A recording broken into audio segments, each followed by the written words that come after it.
So this is home sweet home, my hotel room here in Yakutsk. Been here most of the day again, just researching options. I got some feedback yesterday in relation to Niger and the Tanir Desert, and it's currently too dangerous because of Aqim, Al-Qaeda in the Islamic Maghreb, I think it is. And they've got sort of tentacles sort of extending at the moment right through the Sahara and the Sahel region, from Mauritania through Mali into Burkina, Niger, Chad. So it's a little bit tricky and not great. So I can pretty much put a line through that because I'd be out in the desert on camels and you're just way too exposed. So with that news having come through, Mali being too dangerous, I've basically been looking at two options today. One in another country in Africa, and then also looking at the Denikal Depression in Ethiopia. My concern with the Denikal Depression is the camel, but it's a pretty well known salt caravan, and it's been done to death by photographers.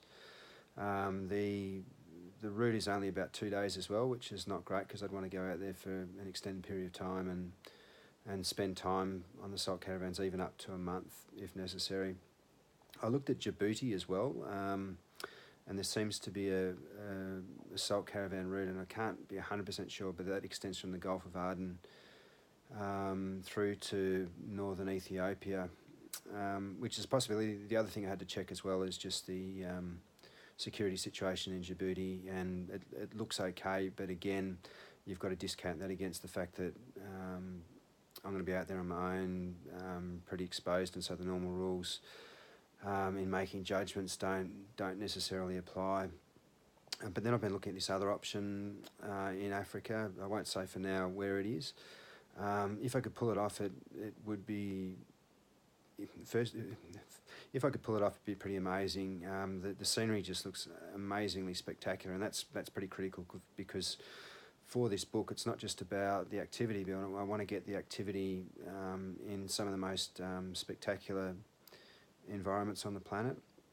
But what I don't know is how big the salt operations are in this country, how many caravans there are, and then how long those caravans are, and then also what the route is on those caravans. So I've been basically looking at thousands and thousands of images through the day, trying to get any sort of intelligence that I can glean and try and get a feel for what the situation is in the country that I'm looking at. Had a little bit of a win late in the day. I came across a guy who'd been working in the country for about 40 years, in expat, but they have a tour business there, so they're the sort of people that are likely to have knowledge of what I'm looking for. So I've also got another in-country local that I'm waiting to come back to me, and I expect that as soon as he can get the photos that I've asked for, he'll revert back to me. So what it means is that there's a little bit of a trade-off to be made. I know I could go to the Denikal Depression in Ethiopia with a degree of certainty that I'm going to see what I want to see, but whether it's the quality of what I'm looking for and the fact that it's been done a million times by other photographers tends to put me off a little bit. I've always liked to take the route a little bit less travelled, but the risk of this other country that I'm looking at is I can't be sure that what I'm wanting is there, so there's a risk that I might end up going there as I have done here in Siberia and not coming up trumps. So but I'd rather go and do something and potentially amazing and fail than do something that's been done by others and just be sort of, run-of-the-mill type stuff. So to some extent I'm prepared to put myself out on the limb. If it doesn't come off, it's problems. It makes the book harder again, but I mean, I'm still going to finish the book. I've always sort of followed the no guts, no glory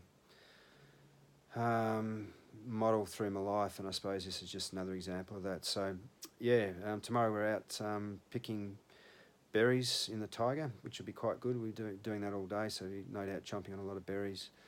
And if you're enjoying these updates, be really good if you could subscribe to my YouTube channel, Hugh Brown Photography.